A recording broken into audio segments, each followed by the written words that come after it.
Des paysages qui sont tout aussi somptueux que ceux dans lesquels je vous propose de partir maintenant pour découvrir. Mais là, déjà, tu étais très poétique. Hein.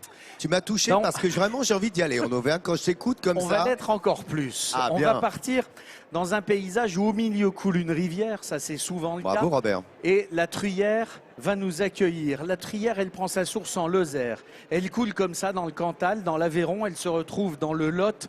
Alors, on va s'arrêter dans le Cantal, justement, pour aller découvrir ces eaux tranquilles qui invitent à la contemplation face à ce que l'homme sait faire de plus beau, à savoir des paysages.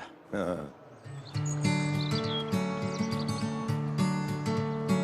gorges de la Truyère, nous sommes dans le Cantal, en plein cœur du Massif central.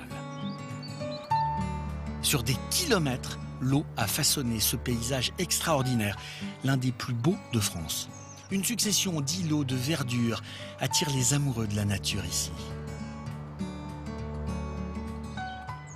Jean, Jacques, Pierre et Guy habitent à 10 km des gorges. En cette saison, ils se retrouvent quotidiennement pour partager un moment sur le lac de Grandval.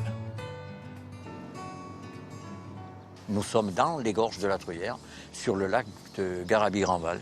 Et la Truyère, elle est là, sous nos pieds, à 17-18 mètres environ. C'est un espace de liberté. C'est pas donné à tout le monde d'aller où on veut, faire ce qu'on veut, ainsi de suite. Avoir la chance d'avoir des bateaux, naviguer, prendre du poisson, bien sûr, puisqu'on est là aussi pour s'adonner à notre sport favori, qui est la pêche. Sur l'eau, Jean et Jacques naviguent, observent et prennent le temps. À chaque sortie, c'est une nouvelle découverte, une diversité de paysages, de végétation et une faune unique en son genre. Après une petite heure de bateau, il est temps de pêcher. Jean et Jacques ont trouvé le coin idéal pour lancer le bouchon et passer un moment inoubliable entre amis.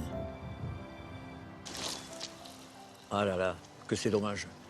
Belle touche, très belle touche manquée. C'était beau, hein? Ça fait 65 ans que je pêche et je ne m'en lasse pas. Il y en a qui aiment aller au cinéma, d'autres ils aiment aller au bal, d'autres ils font du ski, d'autres du vélo. Moi je pêche. Voilà, c'est tout simple. Pas un seul instant, je peux m'imaginer que serait devenue ma vie si je n'avais pas pêché. J'adore ça et puis en plus, on est dans la nature. Là on est sur un bateau, sur l'eau. Qu'est-ce qu'on peut trouver de mieux que ça? C'est pas possible, pas possible.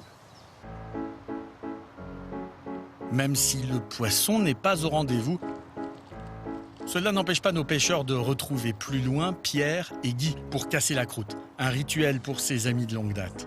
Un rendez-vous immanquable, mais pas n'importe où. Dans un lieu paradisiaque, le cirque de Malais. Une série d'îles et de presqu'îles, des plages naturelles de sable fin et une beauté hors du commun. Au menu, de beaux produits, nobles et locaux, et des produits de qualité. Là, c'est de la saucisse de pays, de la saucisse sèche, bien de chez nous, et du fromage du Cantal, fabriqué dans les burons du plomb du Cantal. Depuis la nuit des temps, dans le Cantal, on ne dit pas casser la croûte, on dit faire les 9 heures. Voilà. Eh oui, comme ça. Faire les 9 heures. Casser la croûte en milieu de matinée après 2 petites heures de pêche. Pour Guy, c'est un moment de partage unique entre amis et entre passionnés de pêche et de nature. D'être entre amis, je vois pas bien ce qu'on pourrait rêver de mieux. C'est clair, non mais c'est vrai, hein, ça c'est sûr. Hein. C'est convivial et puis bon, on peut discuter, le casse-croûte nous ressource, tranquille. Si on a fait quelques prises avant le casse-croûte, et ben on en reparle. Ou si une bête nous a cassé, ben on en reparle. Et puis voilà, quoi. Donc, on refait un peu le monde, à notre façon.